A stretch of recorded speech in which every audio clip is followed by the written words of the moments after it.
Mais um vídeo no canal Vene Casagrande, um vídeo de pós-jogo, pós-vitória do Flamengo em cima do Fluminense. Uma vitória extremamente importante para o rubro-negro carioca, pensando na briga pela parte de cima do Campeonato Brasileiro. E uma vitória que poderia ter sido mais fácil, melhor construída pelo Flamengo. Porque o Flamengo fez vantagem no placar, mas depois acabou facilitando a vida do Fluminense e quase colocou a vitória em risco. E a gente vai trazer todas essas informações de uma noite iluminada do atacante Pedro, que bateu mais recordes com a camisa do Flamengo. A gente vai trazer esses números aqui. Foi um grande jogo no Maracanã. E agora o torcedor rubro-negro está tirando onda, agradecendo ao Fluminense que aceitou mudar a data do jogo e viu aí os jogadores do Flamengo totalmente descansados. Viram também o Alexandro muito bem em campo. Mas antes de iniciar a minha análise, eu quero dizer o seguinte: quem acompanha o canal Vene Casagrande se deu bem. Eu dei a boa para vocês lá na KTO. Odão de mais de 5, vitória do Flamengo com gol do Pedro. E o Pedro não fez só um gol não, ele fez 2.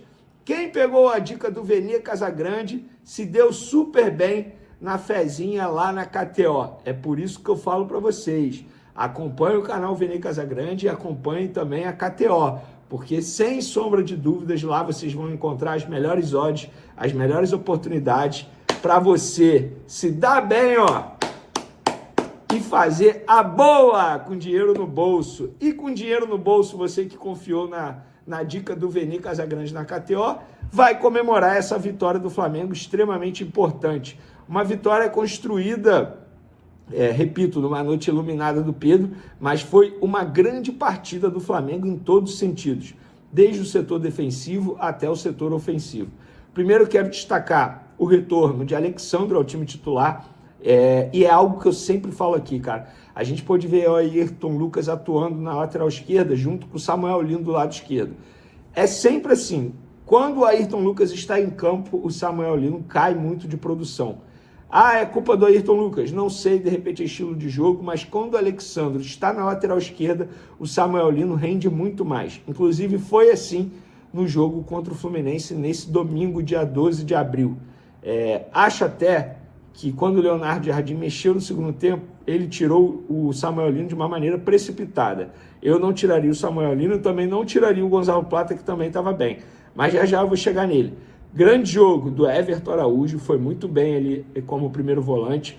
Lucas Paquetá novamente atuando muito bem e ele fazendo algo que, assim, eu acho que ele evoluiu bastante atuando lá na Europa, que é o combate. Ele não era tanto assim de combater, de desarmar. Eu olhei para o lado porque o Palmeiras está jogando contra o Corinthians, está 0-0, tá? E quase foi gol do Corinthians, perderam um gol incrível. Gostei também do Arrascaeta, da movimentação do Arrascaeta. Gostei muito do Gonzalo Plata, embora ele tenha perdido o gol ali, uma finalização. Finalizar não é o forte do Plata, infelizmente, mas a intensidade dele, a todo momento que ele estava em campo, uma intensidade muito alta. Gostei do Samuel Lino, repito, deu 2 assistências no jogo. Eu, inclusive, acabei de pegar os números aqui e postar os números do Samuel Lino no período que ele esteve em campo. 2 assistências, uma grande chance criada, 4 passes decisivos, 2 faltas sofridas e 5 duelos ganhos de 7 disputados. O Samuel Lino foi muito bem contra o Fluminense. Eu vejo poucos torcedores dando devido valor ao Samuel Lino, pegando muito no pé desse jogador. Vamos dar moral, porque ele jogou bem. E falar do Pedro, gente, é chover no molhado. Que noite do atacante Pedro, cara. Olha, 2 gols, bola na trave, fez gol que ele estava impedido ali, de fato estava, mas por pouco, mas foi um gol de letra, mostrando raciocínio rápido, né? Mostrando reflexo também. E o Pedro, cara, assim, hoje ele foi o Pedro. Inclusive, muito se debatia quem iria crescer de produção com a chegada de Leonardo Jardim. Eu votei no Luiz Araújo, votei no Samuel Lino. Mas acho que quem mais cresceu, eu fico na dúvida, porque o Samuel... Mas vou dar moral pro Pedro, porque o Pedro nem titular estava sendo com o Felipe Luiz. Então, quem mais cresceu desde a chegada do Leonardo Jardim, sem sombra de dúvidas, foi o Pedro. Jogou muita bola, tá? Ele isolou-se como o maior artilheiro do Flamengo no século XXI, virou o maior artilheiro do Flamengo na era dos pontos corridos do Brasileirão, isolou-se como o 4º maior artilheiro do Flamengo no Maracanã. Gente, e o ranking top 5 do ranking de artilheiros do Flamengo no século XXI, de maneira atualizada. Pedro, 163 gols, Gabigol, 161, Bruno Henrique, 112, Arrascaeta, 101 e Renato Abreu, 73. Só um parênteses, muita gente não considera o Renato Abreu o ídolo do Flamengo. Eu particularmente considero e acho que ele deveria ganhar essa valorização, esse status de ídolo na instituição Flamengo, porque o Urubu Rei era sacanagem, desculpa a expressão, e ele vestiu a camisa do Flamengo num momento terrível do Flamengo. Mas o Flamengo fez os 2-0, jogando muito bem, teve chance de fazer 3, até mesmo 4, não fez. E aí o Fluminense conseguiu diminuir o placar, enfim, fez 2-1, depois começou a levar perigo ao gol do Rossi. É por isso que eu falo, o Flamengo não pode dar esses moles, porque hoje quase colocou tudo a perder. Por pouco não viu a vitória escapar das mãos. E o Flamengo tem que agradecer ao Zubeldia, por quê? Ali, logo no início do jogo, 2, 3 minutos, Lúcio Acosta, que para mim é o principal jogador no meio de campo do Fluminense, saiu lesionado. E aí o Zubeldia ele teve a oportunidade de colocar o Savarino no time titular. Porém, ele não colocou o Savarino, ele colocou o Ganso, que entrou muito mal, quebrando a bola. No segundo tempo, quando o Zubeldia coloca o Savarino, o que acontece? O time do Fluminense muda da água para o vinho. É quando faz o gol, inclusive diminui o placar, e o Savarino deu uma dinâmica absurda ao time do Fluminense. Então, Leonardo Jardim tem que agradecer ao Pedro pela noite iluminada. Óbvio que o Leonardo Jardim fez um bom trabalho, mostrou ter estudado bastante o Fluminense, o plano de jogo deu certo, transição mais rápida, mas o Fluminense, entre aspas, acabou facilitando. Quando sai o Lúcio Acosta e ele coloca o Ganso, ele perdeu o meio de campo. E aí o Flamengo sobrou no meio de campo. Quando ele coloca o Savarino, igualou um pouco ali. O Flamengo estava um pouco mais cansado. O Bruno Henrique entrou também dando uma certa dinâmica, um gás novo, mas acabou perdendo um gol nos minutos finais. E aí uma crítica. Infelizmente eu tenho que fazer essa crítica. O Carrascal expulso novamente de uma maneira extremamente juvenil aos 49 do segundo tempo.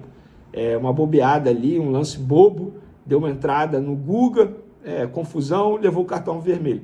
4º cartão vermelho do Flamengo na temporada. É inadmissível o Flamengo ter essa quantidade de cartão vermelho. Isso prejudica demais. Não só no jogo, que leva o vermelho, mas também para o jogo seguinte, porque o Carrascal já não fica à disposição para o jogo seguinte, que é contra o Bahia. Um duelo importante. Duelo na briga pela parte de cima, porque o Bahia vai brigar na parte de cima. Não tem Libertadores, não tem Sul-Americana. Só tem a Copa do Brasil, vai focar totalmente no Brasileirão. Mas, apesar do sufoco desnecessário, o Flamengo fez um bom jogo, na minha concepção, mereceu vencer, 3 pontos importantes, e eu vou pegar a tabela nesse momento, tá, galera? Nesse momento, eu estou gravando esse vídeo aqui 8 horas e 11 minutos, o Flamengo está na segunda colocação, com 20 pontos, e o Palmeiras, empatando em 0-0 com o Corinthians, está indo a 26. O Flamengo tem um jogo a menos, contra o Mirassol. Teoricamente, se o Flamengo vencer, hoje, a diferença é de 3 pontos para o líder Palmeiras. Então, vitória muito importante do Flamengo. Próximo jogo na competição é contra o Bahia, mas agora o Flamengo vira a chave e volta a focar na Libertadores, porque quinta-feira tem duelo com o Independiente Medellín, pela Libertadores, segunda rodada da fase de grupos. Beleza? Amanhã no SBT vão ter que me aturar. Vasco empatou em 1-1 com o Remo, depois do Renato Gaúcho não ter viajado e ter focado apenas o time para essa preparação, para pegar esse time, empatou em 1-1. Foi reprovado no ensino à distância, o Renato Gaúcho, para muitos torcedores aí, treinador home office. O Botafogo ficou em 2-2 com o Curitiba, e o Flamengo venceu o Fluminense por 2-1 dentro do Maracanã. Então, tricolores, vai rolar aquela resenha, com certeza, vai rolar aquelas brincadeiras, com certeza, que é típico do SBT, porque a gente informa com alegria. Lembrando, pessoal, Flamengo treina nessa segunda-feira, tá?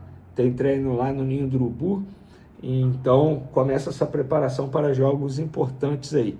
E aí, vocês gostaram do Flamengo? Quero a opinião de vocês em relação a esse duelo, tá? Quem foi bem, quem foi mal, quero todo o comentário de vocês, é super bem-vindo. Parabéns à torcida do Flamengo também, que compareceu ao Maracanã. A torcida fez uma bonita festa e acabou ajudando o time a entrar em campo e vencer esse duelo. Repito, duelo muito importante. Valeu, uma ótima semana a todos, um beijo, um forte abraço e fui!